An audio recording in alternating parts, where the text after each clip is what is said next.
Bueno, tema 25. Es muy cortito, ¿vale? Por eso hemos aprovechado para hacer la primera parte, el cuestionario test. ¿Tú no tienes 25?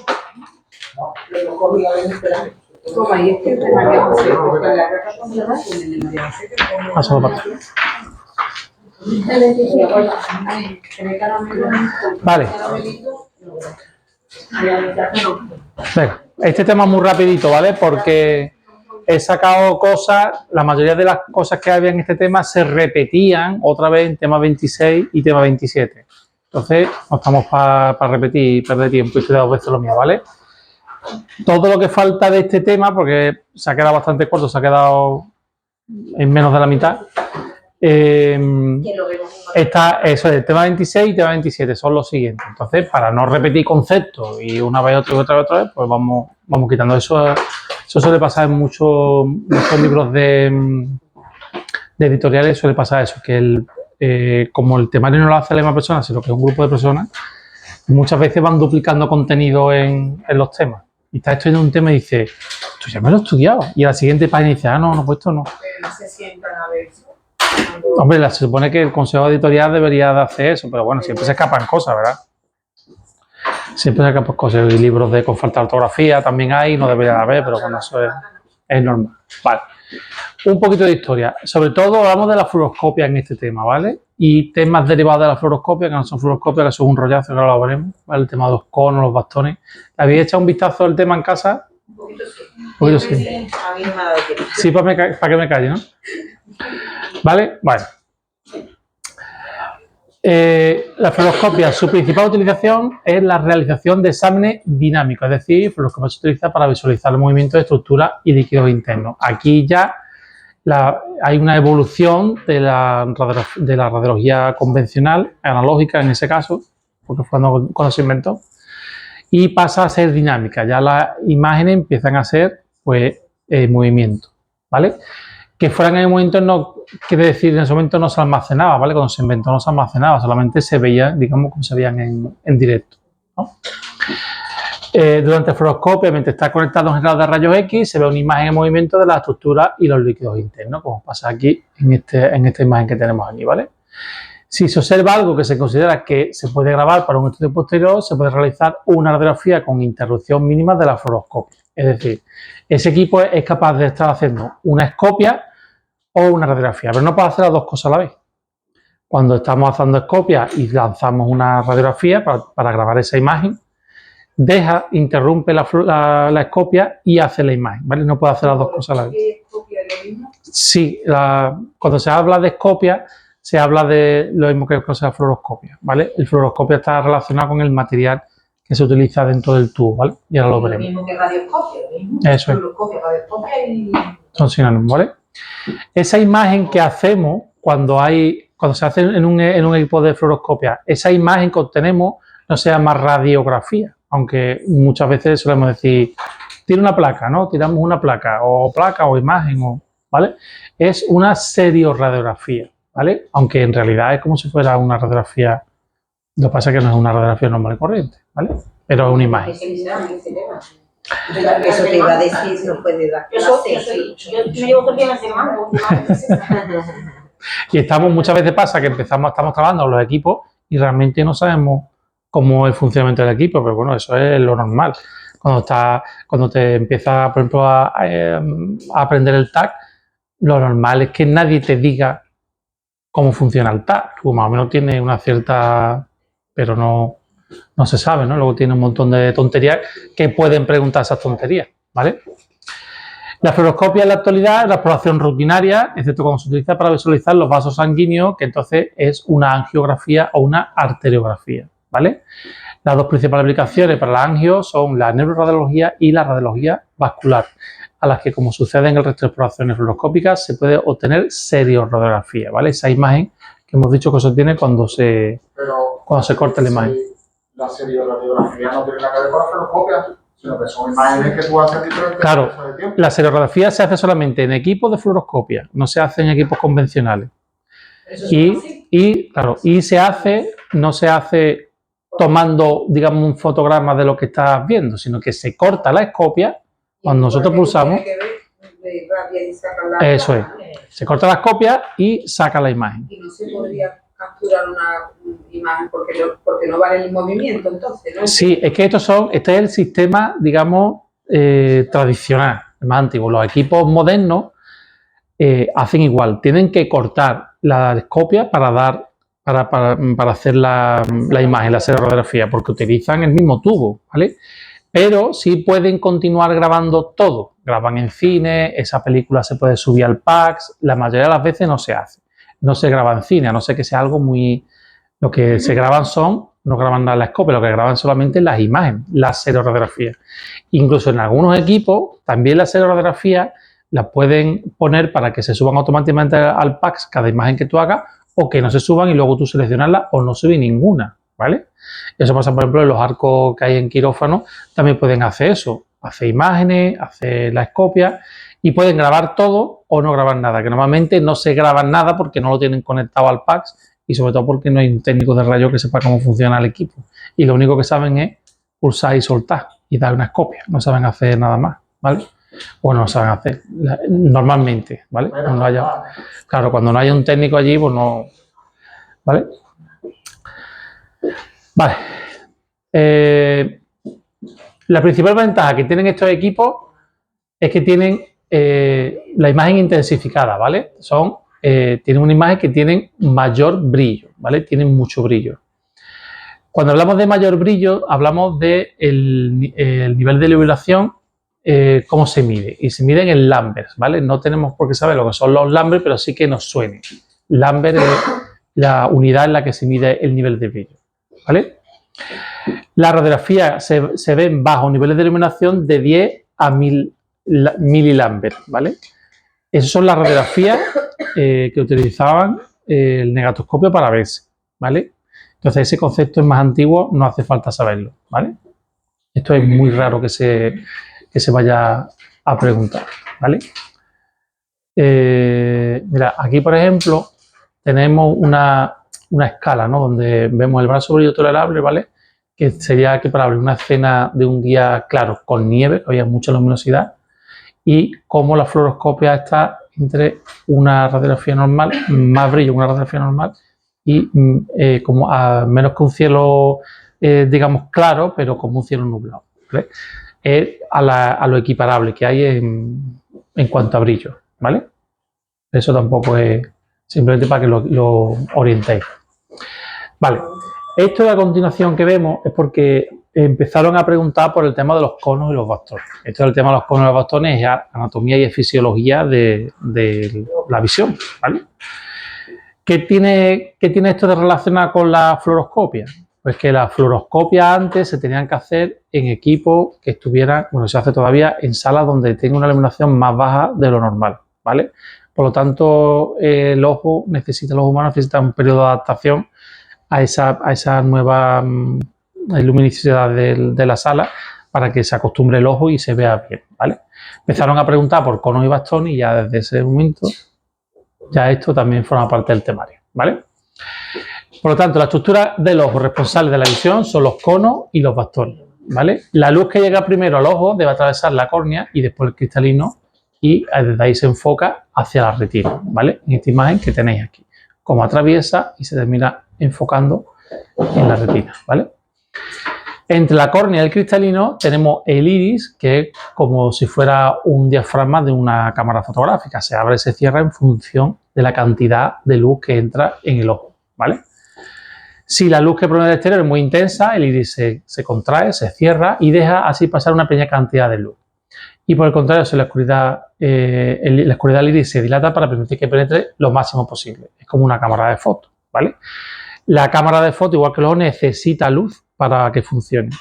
Cuando hay poca luz, se abre al máximo para captar la mayor cantidad de luz posible. Es como hacemos en invierno. En invierno solemos correr las cortinas de las ventanas para que nos entre más luz.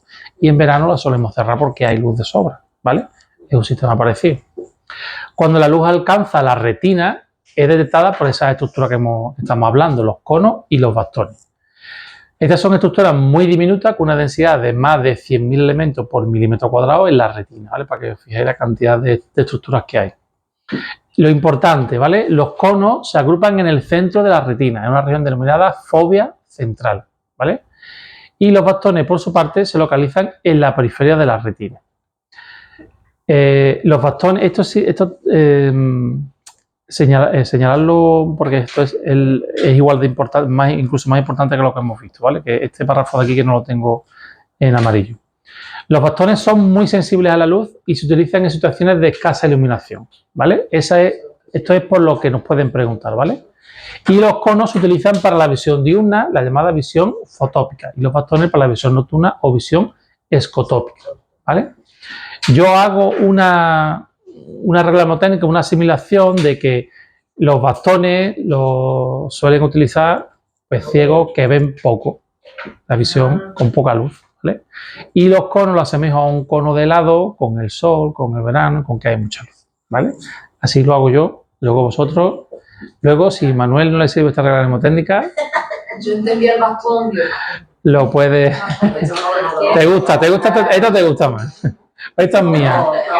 Pues esta es mía, pero la otra no es la mía, ¿eh? La otra es, además, sí, además es como lo de, que me sorprende que hay gente que no lo sepa, porque yo creo que ya han dejado de explicarlo así.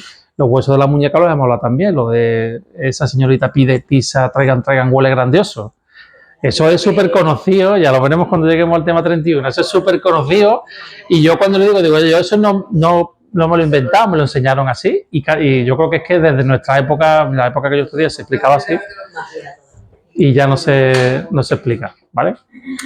Vale, la capacidad de los bastones para visualizar objetos pequeños es mucho menor que la de los conos. Esta capacidad para apreciar detalles pequeños se llama agudeza visual, ¿vale? Mientras más agudeza visual, más detalles en objetos pequeños. Y los conos también son mucho más capaces de detectar diferencias de brillo que los bastones. Esta propiedad de la vista se llama percepción del contraste, ¿vale? Y es una característica de la vista, ¿vale? No de la imagen radiológica, no de la imagen que sostiene en los equipos fluoroscópicos, ¿vale? Los conos son sensibles a una gama mucho mayor de longitudes de onda y perciben los colores, mientras que los bastones son prácticamente ciegos a ellos, ¿vale? Y aquí tenemos un pequeño cuadro resumen. De aquí lo importante, porque lo han preguntado alguna vez, el tema de las dos estructuras, conos y bastones, la zona donde se localizan, ¿vale? Uno en el centro y otro en la periferia de la retina, y qué estructura y qué visión son las que tiene cada estructura, ¿vale? Eso es lo importante de ahí. No está relacionada directamente con los equipos fluoroscópicos, porque esto puede servir para cualquier otro equipo y luego también simplemente por ver la fisiología del ojo, ¿vale? Que en sí no entraría en el temario, ¿vale? No nos preguntan directamente por ella, pero como se preguntó, pues ya nunca más se sacó. Vale, el equipo fluoroscópico. Aquí tenemos que tener en cuenta que aunque se asemeja bastante a una sala de radiología convencional, tenemos que tener en cuenta esa característica de que lo que hay arriba es el tubo intensificador de imagen y que el tubo de rayos X está debajo, ¿vale? Esto que en estos equipos, porque estos equipos nuevamente están así, pero en los arcos de quirófano pasa que se pueden poner como tenemos en estas dos imágenes, con el tubo abajo, que es lo normal, o con el tubo arriba, ¿vale? Que se pone por determinadas circunstancias de la anatomía o del estudio que estén haciendo en ese momento, ¿vale? ¿Qué ocurre? Que tenemos que tener cuidado con la protección radiológica, ¿vale? Y tenemos que saber dónde está el tubo y dónde está el intensificador, ¿vale? Normalmente se trabaja como estamos aquí, con el tubo abajo. ¿Por qué? Porque a la zona superior, la cara y el cuello, llegue menor cantidad de radiación y a la parte inferior, aunque está la gónada, pero estamos protegidos, ¿vale? Con el delantal. ¿Qué pasa con los arcos? Esto lo vemos en el tema donde vemos arcos de quirófano. Con los arcos de quirófano pasa que cuando pues, el arco como es en C y lo podemos poner en vez de vertical, ponerlo horizontal. Eso me ha pasado a mí una vez de llegar a quirófano. Tuvieron un arco nuevo y no sabían cómo iba, porque eran nuevos. Y como los técnicos de rayos vienen de Rocío, no estamos en los quirófanos, por desgracia, no lo hemos conseguido todavía, pues nos llamaron para ver si sabíamos cómo funcionábamos. Bueno, pues más o menos un poco de inercia del funcionamiento y los botones, pues se puede ver cómo iba. Pero nos llamó la atención de que cuando llegamos estaba todo el mundo, ya el arco puesto en horizontal porque estaban haciendo una operación de, creo que era una cadera o algo, y necesitaban un rayo ácido lateral. Y estaba todo el mundo puesto en el lado de frente al tubo, porque pensaban que el intensificador era el tubo. Entonces estaban detrás del intensificador, estaban de cara al tubo, ¿vale? Y recibían mucha más radiación. Por eso siempre tienes que saber en estos equipos que se puede poner, en concreto de esta imagen no, pero en muchos, los más modernos, se puede dar la vuelta completamente igual que un arco, ¿vale? Entonces tienes que saber dónde está el tubo, dónde está el intensificador para ponerte siempre detrás del tubo, no de cara al tubo, ¿vale? Y lo normal es trabajar con esta posición, el tubo abajo y el intensificador arriba, ¿vale? Eso podría ser una pregunta de examen, ¿vale? Vale, ¿qué hace el intensificador de imagen? ¿Qué pensáis que hará? Intensificar la imagen, no ampliar la imagen, sino intensificarla, ¿vale? La intensificar la da mucho más brillo, tiene mucho más detalle, ¿vale? El tubo intensificador de imagen es un complejo de dispositivos electrónicos que recibe el haz remanente de radiación, lo transforma en luz visible e intensifica esta última. Es decir, en el sistema, el rayo incidente hace que se produzcan fotones de luz. Y esos fotones de luz van a ser lo que van a provocar que el fotocátodo emita muchos fotones de luz para la imagen. Mientras más rayos incidentes, más rayos X tengamos, más fotones de luz, y mientras más fotones de luz, más fotoelectrones, y por lo tanto mayor intensificación de la imagen, ¿vale? Dice, en la figura se muestra el esquema del tubo intensificador de la imagen. El tubo se encuentra normalmente en el interior de una envoltura de vidrio que, además de proporcionar resistencia estructural, mantiene el vacío en su interior. ¿Os suena, no? Es igual, porque también tenemos un cátodo, ¿vale? Necesitamos un vacío. Al instalarlo se monta dentro de un armazón metálico para protegerlo del tacto brusco y evitar su rotura. Lo importante, los rayos X que salen del paciente e inciden sobre el tubo intensificador de imagen se transmiten a través de la envoltura de vidrio e interaccionan con el elemento fosforescente de entrada. En el esquema aquí, ¿vale? Tenemos un elemento fosforescente de entrada que es donde inciden los rayos que han salido del paciente, ¿vale? Cuando un rayo X choca contra elementos fosforescentes de entrada se convierte en una ráfaga de fotones de luz. Este fósforo de entrada, ¿vale?, reacciona a la cantidad de rayos X que recibe. Mientras más rayos X reciba, más fotones de luz es capaz de producir, ¿vale? Como sucedía con las pantallas intensificadoras en radiografía, las antiguas. Ya lo vimos en el tema anterior, vimos un poco, ¿no?, que esa mínima cantidad de radiación que llegaba a esas pantallas, por el tema del fósforo, era capaz de ampliar mucha luz y era la luz lo que terminaba, digamos, imprimiendo la imagen, ¿vale? El siguiente elemento activo del tubo intensificador de imagen es el fotocátodo, aquí, ¿vale?, que es donde van a llegar los fotones de luz que hemos producido, ¿vale? Se encuentra directamente unido al elemento fosforescente de entrada mediante una capa adhesiva fina y transparente. Es decir, esta separación que vemos aquí es una separación virtual, ¿vale? Está hecho para que se entienda el esquema. En realidad son capas que están una al lado de otra, ¿vale? El fotocátodo consiste en una fina capa de metal, por lo general de compuestos de cesio y antimonio, que responden a la estimulación de la luz emitiendo electrones. Este proceso se denomina fotoemisión. Es decir, aquí los electrones, si les preguntan, ¿los electrones a mayor cantidad de radiación hay mayor cantidad de electrones? Sí, claro, pero están producidos por la luz. Lo que pasa es que la luz está producida por la estimulación de los rayos X, ¿vale? Tenemos que tener en cuenta que esta radiación ya es la que sale del paciente, ¿vale? El fotocátodo, ¿vale? Este proceso es de una fotoemisión, es decir, el proceso que hace el fotocátodo, ¿vale? En la fotoemisión también se emiten electrones, pero la estimulación está producida por la luz.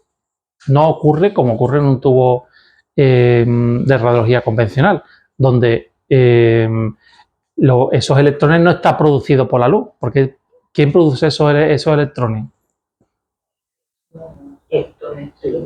El tubo, que la intensidad que tiene esa diferencia de potencial, ¿no? ¿Vale? Aquí es la luz, ¿vale?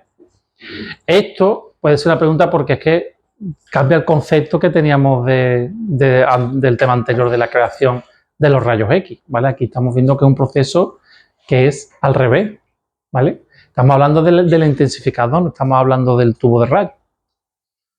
Nos situamos. El tubo de rayos está aparte. Y estos rayos ya han salido del paciente y han salido del tubo. O sea, está el tubo normal, produce los rayos X, atraviesan el paciente y llegan al intensificador. ¿Vale? Ya han atravesado al paciente. Y ahora esa imagen se intensifica con un proceso inverso, digamos. ¿Vale? La fotoemisión también se emite electrones. Vale. El número de electrones emitidos por el fotocátodo es directamente proporcional a la cantidad de luz que incide en el mismo. En consecuencia, el número de electrones es proporcional a la cantidad de rayos X incidentes. Es decir, mientras más rayos incidentes que salen del paciente lleguen al elemento de entrada o fósforo de entrada, se va a producir más fotones de luz. Mientras más fotones de luz, se activa el fotocátodo y va a producir más fotoelectrones.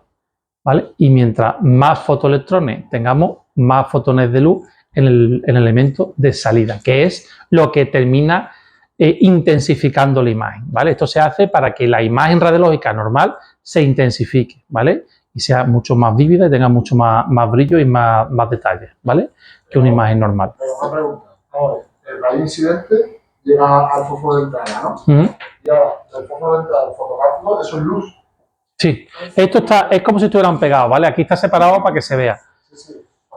Pero mira, aquí no se ve entero en el esquema, pero aquí tenemos el tubo de rayos normal, el paciente, y estos rayos X son los rayos que salen del paciente, ¿vale? En el elemento fósforo de entrada llegan directamente los fotones de rayos X y este fósforo de entrada emite luz, directamente proporcional al número de rayos incidentes.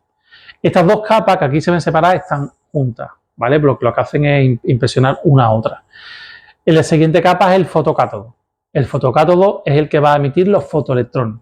Convierte la luz en electrones.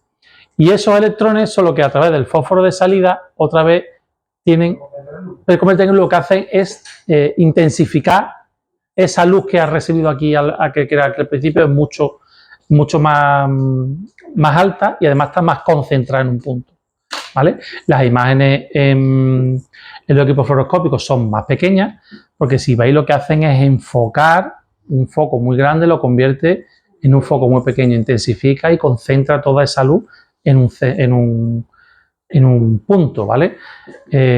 Normalmente las imágenes, ¿veis? Se ven, siempre están, aquí por ejemplo porque está colimado, pero veis que siempre está en redondo, ¿vale? Y son para partes relativamente pequeñas, ¿vale? Vale, bueno, esto ya lo hemos visto, que todo va en proporción, ¿vale?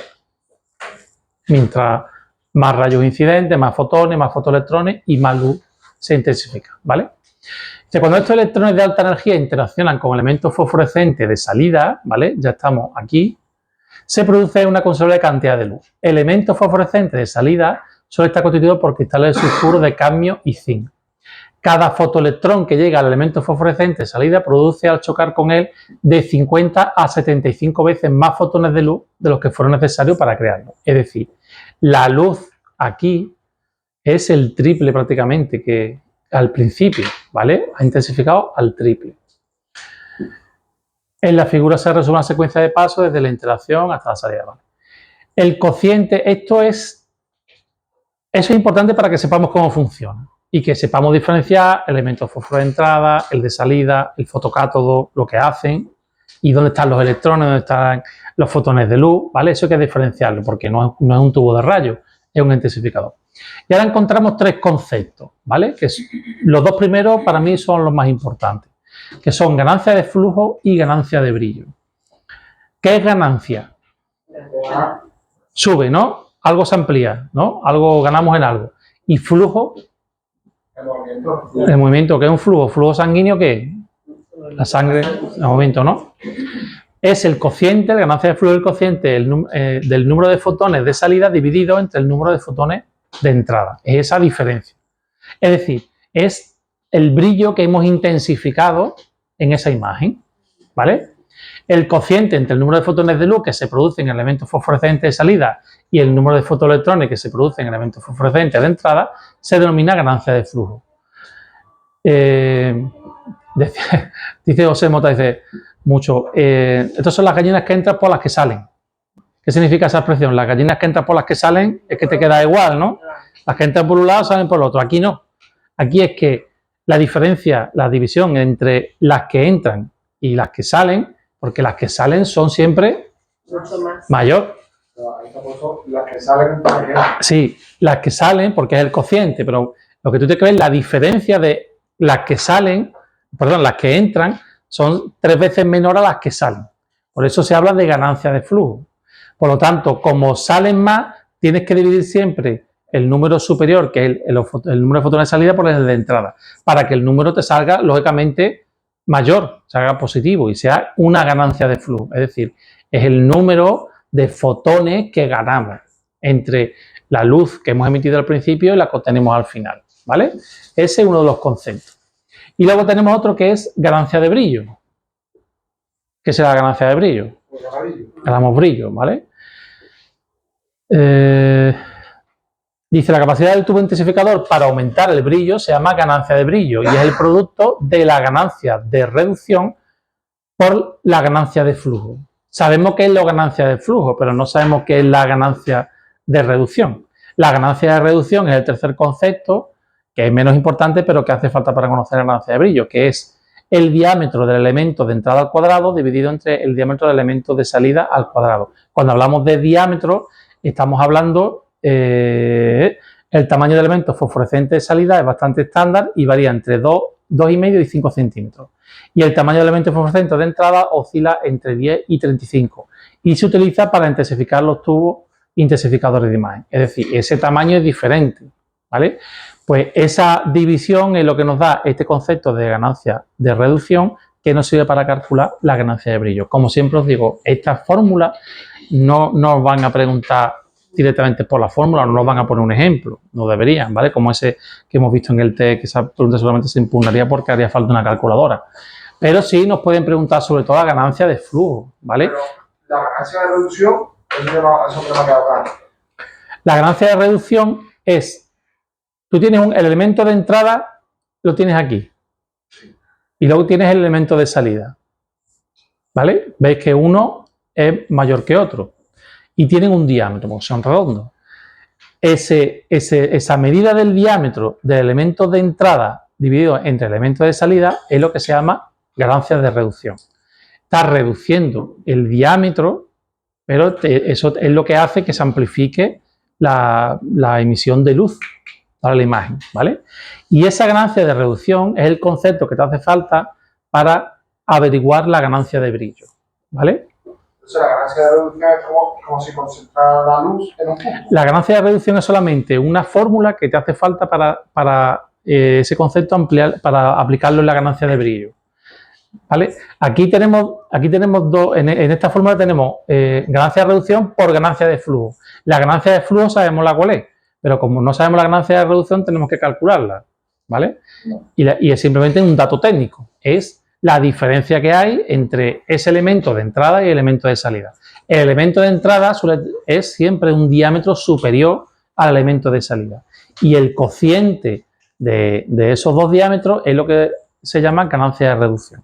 Por eso digo que este es menos importante, pero es necesario para aplicar esta fórmula. Pero lo que tenemos que saber son los conceptos de ganancia de flujo, que es el aumento del número de fotones de los que entran a los que salen, y la ganancia de brillo, que es esa ganancia de brillo que tiene la imagen una vez que pasa por el intensificador de imagen, ¿vale? Entonces, esta de aquí, si no la sabemos, no pasa nada, pero que sepamos que no sale de la nada, que esa ganancia de reducción sale de algún sitio, ¿vale? Esto es lo más importante de lo que es el intensificador, ¿vale? Del funcionamiento del intensificador.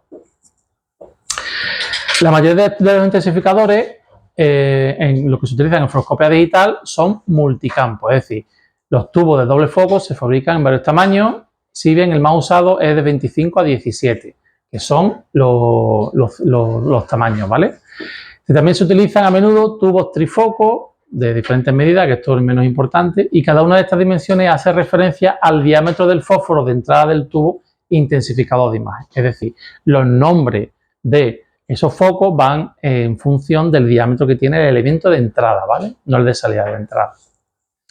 El empleo de una dimensión menor en un tubo de intensificación de imagen multicampo va a producir un aumento de la imagen directamente proporcional al cociente de los diámetros de los tubos. Es decir, mientras menor sea las dimensiones del tubo, siempre que sea de multicampo, va a ser directamente proporcional a lo que es el aumento de la imagen que vamos a obtener, ¿vale?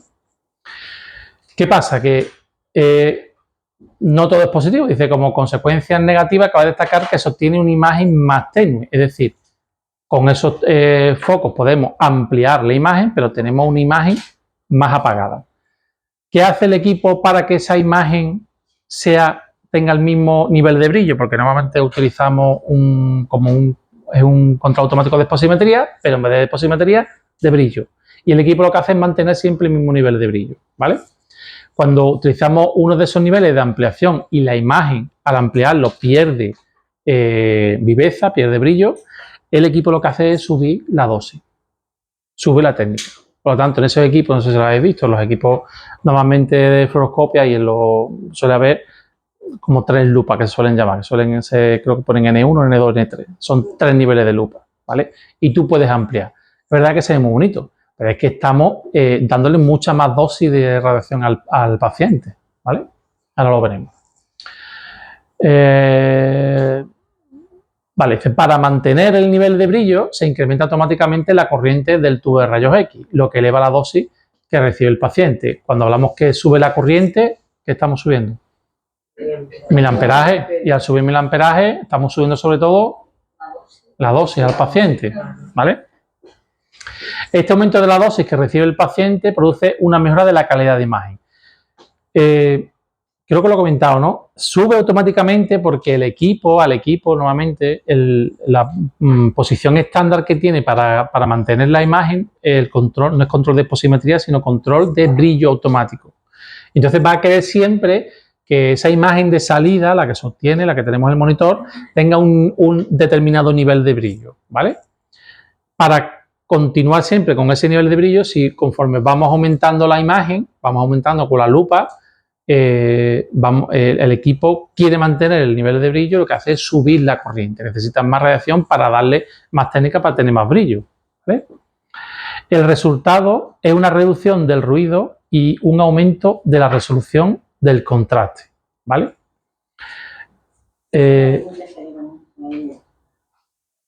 Nosotros lo hemos saltado. Dice, este aumento de la dosis que recibe el paciente produce una mejora en la calidad de imagen, ¿vale?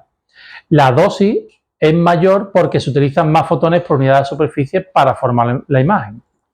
Cuando ve que el nivel de brillo baja, automáticamente sube esos miliamperajes, ¿vale?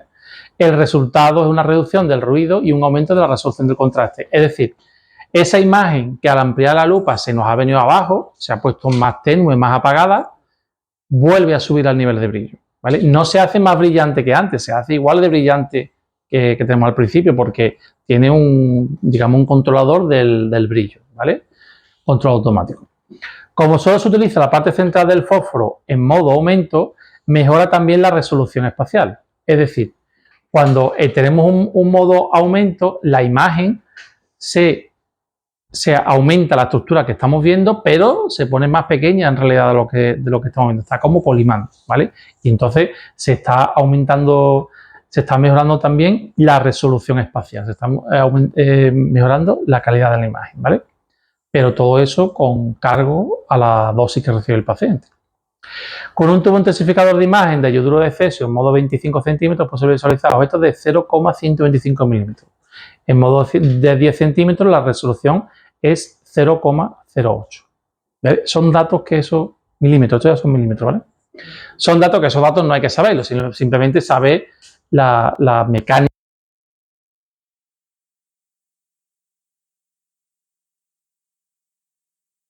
Lo importante. Eso, lo más importante. Esto ya menos importante, ¿vale? Sobre todo el tema de los números. El brillo de la imagen que se va a conseguir en el uso de la fluoroscopia dependerá principalmente de 3 factores. De la estructura que estemos estudiando, lógicamente, del kilovoltaje empleado, que generalmente, al contrario que ocurre en la radiología convencional, en la fluoroscopia se usan valores elevados de kilovoltaje, ¿vale? Y al contrario que ocurre también utilizamos unos miliamperios segundo que son más reducidos que en la radiología convencional, ¿vale?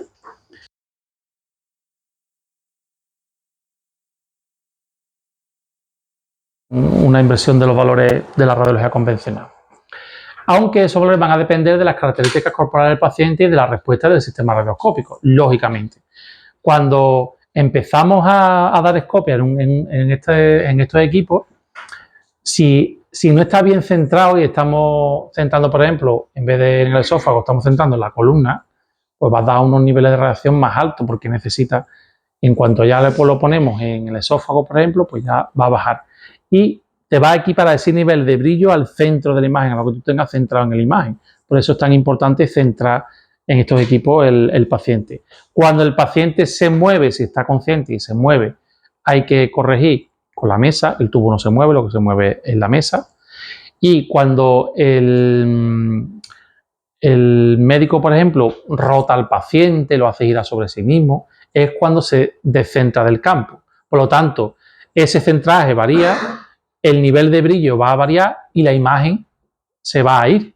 Durante unos segundos se puede ir la imagen. Y necesitamos volver a centrar al paciente para que la posición automática de brillo vuelva a funcionar como nosotros queremos. Por eso el factor de la estructura anatómica es tan importante, no solamente el kilovoltaje y los miliamperajes, porque depende de dónde estamos enfocando el tubo al paciente para ver una estructura u otra, ¿vale? Una diferencia fundamental entre la radiografía y la fluoroscopia es que en la primera se utilizan corrientes de cientos incluso de miles de miliamperios y en fluoroscopia corriente del tubo es siempre inferior a 5 miliamperios, entre 2 y 4. Lo que hemos comentado antes, al revés, aquí son kilovoltajes altos y miliamperajes bajos, ¿vale?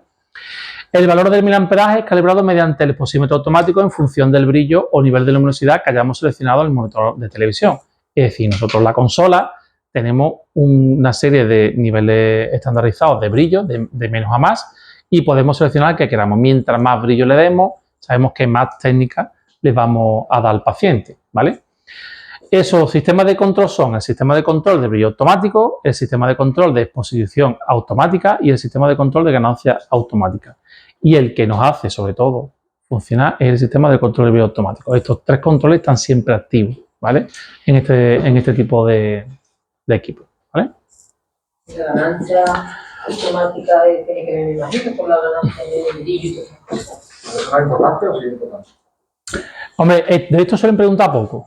Fijaros que yo aquí estoy hablando cosas, pero los triangulitos no están apareciendo mucho. Y no estoy diciendo preguntas de esto. Preguntaron una vez sobre los conos y los bastones, por eso siguen ahí, ¿vale? Porque preguntaron hace tiempo, pero no es un tema que sea... Bueno, y de este tema, ¿no? Pero, ¿cómo que no está? A ver, la intensificación de la imagen sí sabemos cómo se produce, ¿no? Eso, pues eso es lo importante del tema. Eso es lo importante del tema. Y que luego vemos que hay tres controles automáticos, digamos, para que eso funcione solo, ¿no? Si movemos al paciente, esos controles automáticos se nos van al traste. ¿Por qué? Porque ese control automático funciona con el centraje del paciente. No le debemos centrar en un asa intestinal que centrar en la columna vertebral, ¿vale? El nivel de brillo va a cambiar y por lo tanto la técnica también, ¿vale? A partir de aquí, ahora empieza, fijaros que en esto aquí no os pongo nada. Yo, si de aquí lo único que destacaría sería esto. El tubo de cámara de televisión más utilizado en fluoroscopia es el Vidicon. Pero eso es una cosa que es secundaria, ¿vale? Y aquí nos hablan de alta resolución, de los voltajes, y yo de eso prácticamente no... Eso, solamente destaca el Vidicon, ¿vale? Que es el sistema más utilizado en el tubo de cámara. En cuanto a los componentes que forman el Vidicon, también relativamente importante, pero menos, ¿vale? Una envoltura de vídeo, que hace igual que en el tubo de rayo, ¿vale? Que mantiene el vacío, proporciona un soporte mecánico, y luego tiene un cátodo, el cañón de electrones, rejilla electrostática, esto ya menos importante, bobinas de control, el blanco que es el ánodo, y poco más, ¿vale? Pero fijaros que funciona prácticamente como muy parecido al tubo de rayo, ¿vale? ¿Y esa imagen que has puesto antes qué es? Este es el sistema de tubo de cámara, ¿vale? Aquí es lo que llama Vidicon. No sé si aquí pone el nombre. No, pero no lo pone. No pone el modelo. Vale, aparte, una vez que hemos creado la imagen, porque todo esto es un proceso que ha sido siempre muy parecido. Lo que es la física es igual, ¿no? La radiación que sale del paciente convierte en luz y esa luz se convierte en fotoelectrones y esos fotoelectrones vuelven a convertir en luz amplificándolo hasta 3 veces más, ¿vale? Ese nivel de luz. Hasta ahí todo es física y esa física no ha cambiado. Lo que ha cambiado son los elementos, las estructuras, los equipos son más modernos, ¿vale? ¿Qué ha cambiado la fluoroscopia? A partir de aquí, la captura de la imagen y la obtención de la representación de la imagen, ¿vale? Ahora la fluoroscopia es digital, ¿vale? Entonces los equipos han variado, ya no son cámaras, no son equipos antiguos de televisiones, ni son esas cámaras que eran antes unas cámaras ópticas y ahora es todo digital, ¿vale? ¿Qué destacaría yo de aquí? Por ejemplo, que se puede hacer cinefluorografía, porque ya se puede hacer grabaciones de imágenes en vídeo, en soporte informático, se pueden enviar al PAS, se pueden eliminar. Normalmente no se graban, ¿vale? La consola, que es mucho más avanzada, que ya es todo informatizado, que tiene trackball, joystick, que tenemos también las regiones de interés, ya te aparecen aquí los ROI, que antiguamente no había, ¿vale? El equipo que presenta varios monitores de televisión, además las pantallas son planas, suelen ser TFT o LCD, ya no son pantallas de las antiguas, ¿vale? Vale, esto de aquí, así que se refrescan mucho más rápido las imágenes que antes, ¿vale? Pero no hay que saberse las tasas de refresco ni los milisegundos por cuadro tampoco. Vale, en los sistemas digitales, a diferencia de los analógicos, el intensificador de imagen, la óptica y los convertidores han sido sustituidos por el detector digital. Este detector convierte los fotones incidentes en una matriz digital de valores sin necesidad de ningún otro proceso adicional. Y el detector está compuesto por un captador de yoduro de cesio, una matriz bidimensional y sustrato de vidrio. Es decir, todo ese sistema que antes era un sistema óptico, ahora se convierte en un sistema digital, ¿vale? Pasa como con los detectores de imagen que hay en la radiología convencional. Los digitales no tienen nada que ver con los sistemas que teníamos de...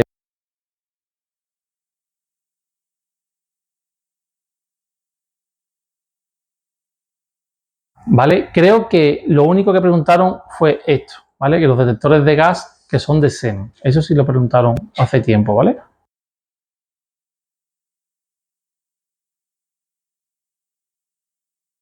Vale, esto del tamaño de la matriz, bueno, lo pongo un poco para recordarlo.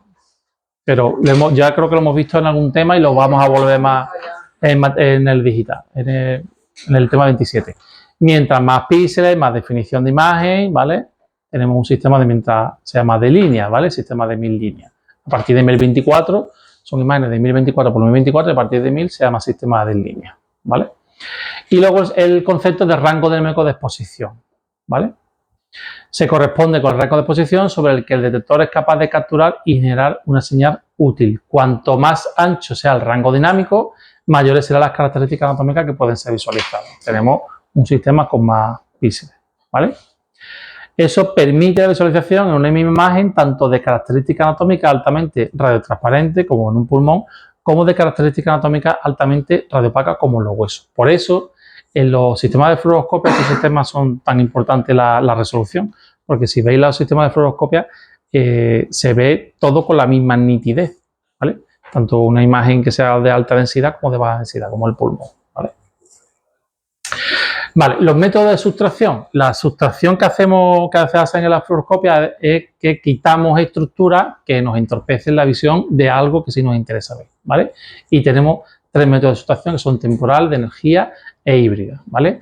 El temporal es una sustracción con máscara y una sustracción mediante diferencia de intervalos de tiempo, que se llama ODIT, ¿vale? Esto tampoco lo han preguntado nunca. El de energía, donde se utilizan 2 haces de rayos distintos con 2 niveles de energía diferentes y se hace una diferencia. Y la híbrida, máscara de sustracción temporal, pero la máscara y el resto de la imagen se obtienen mediante técnicas de sustracción de energía. Es decir, es una mezcla del sistema temporal y de energía y ofrecen imágenes de más calidad. Es el que más calidad ofrece y es el que se suele utilizar ahora, ¿vale? Simplemente saberlo, conocerlo y poco más, ¿vale? Inconvenientes de la radioscopia convencional. Primero, que da dosis importantes de radiación, tanto al paciente como a los trabajadores, ¿vale? Porque los trabajadores, tanto el técnico como el radiólogo, el digestivo, el enfermero, que muchas veces hay enfermeros porque hay anestesistas y hay, ¿vale? Están dentro de la sala y por lo tanto están recibiendo mucha más radiación, ¿vale? La escasa luminosidad que la imagen produce, ¿vale? Bueno, eso queda cada vez en menor medida porque los equipos fluoroscópicos tienen ahora muchísima calidad. La acomodación que necesitan los trabajadores que están dentro de la sala, porque normalmente son salas que hay menos luz, pero eso, bueno, es una cosa que con el estar un par de minutos se soluciona, ¿vale? El ser una información transitoria que no podrá aportarse con estudios posteriores. Eso hace referencia al sistema básico de fluoroscopia, donde había una imagen en vivo y esa imagen no se podía grabar ni se podía... Ahora ya no, ¿vale? Ahora ya con sistemas digitales se puede... Bueno, y con los anteriores también se pueden hacer vídeos, ¿vale? La fluoroscopia convencional, por citar inconveniente, en la actualidad es muy escasamente utilizada en su utilidad por intensificador de luminosidad o amplificador de imagen, ¿vale? Las ventajas que produce el sistema. Importante reducción de la dosis de radiación recibida. Claro, la mayor ventaja es el uso de intensificador de la imagen con respecto a la radioscopia. Eliminamos la gran cantidad de la dosis que producimos, ¿vale? Ya no nos hace falta tanta dosis. Aumento de la luminosidad, lógicamente, para eso es un intensificador. Mayor perceptibilidad del detalle, lo que hemos comentado antes. Se puede realizar una exploración con luz suave en la sala, ya no hace falta que esos sistemas sean tan oscuros, esa sala tan oscura como eran los sistemas antiguos. Y la posible transmisión por televisión, incluso de ser grabado en sistemas informáticos, ¿vale? La técnica, como hemos dicho, alto kilovoltaje y bajo miliamperaje, y para que os hagáis una idea, un minuto de fluoroscopia suele equivaler a 50 radiografías, ¿vale? De esas zonas que estemos viendo. Por lo tanto, son mucho. Vale, normas básicas de trabajo. De aquí, bueno, aparte de que tiene que estar el personal imprescindible en la sala, importante el concepto de hombre muerto, ¿vale? Que es el pedal de la radioscopia que se debe pulsar continuamente para que tengamos escopia. En el momento que se deja de pulsar, se desactiva la imagen, ¿vale? Pasa muchas veces, sobre todo a los que no son radiólogos, los digestivos sobre todo abusan muchísimo del pedal. Hay veces que se llevan con el pedal ahí pichado porque están acostumbrados a ver la imagen en movimiento. Aún están moviendo al paciente y siguen pulsando la escopia, que no te hace falta pulsar la escopia, se está moviendo al paciente, bueno, suéltala, muévelo, colócalo bien y ahora pulsa otra vez y lo busca, ¿vale? Ese pedal de hombre muerto lo que hace referencia es igual que el sistema que llevan los trenes. Por ejemplo, los trenes funcionan con un pedal que tienen que estar siempre pulsando cada X tiempo, no siempre, sino cada X tiempo tienen que estar pulsando un pedal y si no lo pulsan durante un determinado tiempo, el tren se para automáticamente. Porque hace referencia a que si se muere el piloto, el conductor, pues el tren se para automáticamente, se pararía. No sé si es cada 30 segundos, cada minuto tiene que pulsarlo. Si no lo pulsa es que el tío le pasa algo, ¿vale? Y si no, se para. Por eso se llama hombre muerto, viene de los sistemas de los trenes. Y se llama de hombre muerto porque, como es un pedal también, como hay en los trenes, pero aquí tienes que estar pisándolo continuamente. No es como los trenes que es cada un intervalo de tiempo, sino continuamente. ¿Para qué? Para que cuando lo suelte, se pare la escopia. Es decir, no es un botón que se pulse y hasta que no se pulse otra vez, no deja de dar escopia, porque entonces sería más fácil. Si ya andan de por sí escopia, pues imaginaros la que daría, ¿vale? Reducir al máximo el tiempo empleando la fluoroscopia, lógicamente, no utilizarla para el centraje, no localizar la zona de estudio traspasada a la fluoroscopia, no utilizar la fluoroscopia a los tiempos muertos, estamos dando instrucciones, o oye, tráeme un catete, o avisa a planta que vas en la cama, o con ese tipo de cosas, ¿vale? Y no está prestando atención al estudio, no se utiliza la fluoroscopia, ¿vale? Cosas básicas que ya vemos en otros estudios. Cerrar las puertas, no dirigirlas directo ni a puertas ni a ventanas, el personal delantal plomado, protectores, ajustar el colemo vale, esto ya no, ¿vale? Esto de protectores gonadales ya sabemos que no. Distancia focopiel no inferior a 45 centímetros, eso es importante, ¿vale? Si es necesario poner las manos directo, se utilizarán los guantes protectores, o son guantes plomados. No sé si alguna vez habéis visto los guantes plomados.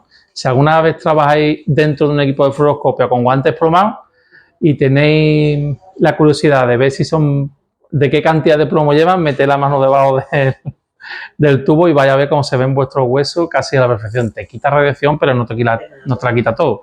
Porque lleva tan poco plomo que si llevara mucho plomo no podrías ni meter los dedos ni mover las manos. Pero hay unos delantales que se ponen por encima, no te hace falta los guantes, y esos tienen el mismo grosor de plomo que un delantal. ¿No suele pasar en el personal de ese tipo? ¿Cómo? Tantas radiaciones, ¿verdad? Es común que...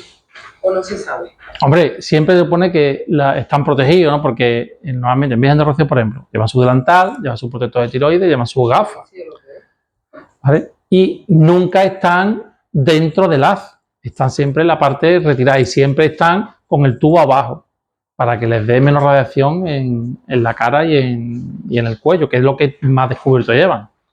Sobre todo la cara, porque aunque llevan gafas plomadas, pero las gafas plomadas tienen mucho menos plomo que un delantal, no impide totalmente, te lo reduce, pero no impide totalmente. Por eso hacen tanto hincapié en el uso de la escopia, de no dar más escopia de lo necesario. ¿Os acordáis en el tema 14 que veíamos la alarma que tenía que sonar?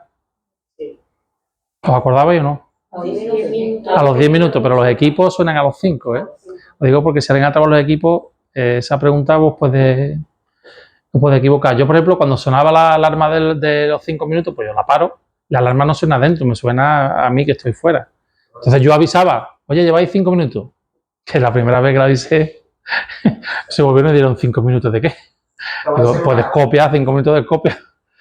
No suelen atender mucho al nivel de reacción, la verdad. Vale, dosímetro, por supuesto, siempre el dosímetro por debajo del delantal plomado, ¿vale? Por si acaso si en determinadas poblaciones el riesgo de ciertas partes del cuerpo reciban más dosis que el resto, debe disponerse de otro dosímetro, por ejemplo el de muñeca, ¿vale? Si es imprescindible que alguien sujete al paciente, se utilizará delantal, protector y guante, se permanecerá fuente de directo y lo más apartado posible del paciente y del tubo. Si no hay un familiar, ya sabéis lo que pasa. Nos toca a nosotros por turno, a todo el personal que haya trabajando en la sala, ¿eh? No solamente, pero vamos, en este caso ya hay personal dentro de la sala, porque mínimo 3 personas puede haber en cada sala dentro, ¿vale? El equipo debe disponer de un reloj que contabiliza el tiempo de toda la fluoroscopia, esto como os comentaba antes, cuando acústicamente, avisa acústicamente te ha ocurrido 5 minutos, pero esto es lo que normalmente tienen los equipos, pero no lo que dice la normativa, ¿vale? La normativa ya sabemos que son 10 minutos, ¿vale? Y con esto y un bizcocho. Este tema es poco importante, pero sobre todo lo que han preguntado, la estructura de los conos y bastones, porque lo han preguntado, y la estructura del intensificador de imagen, de cómo funciona y los conceptos de ganancia de flujo, ganancia de brillo, ¿vale? Poquita cosa.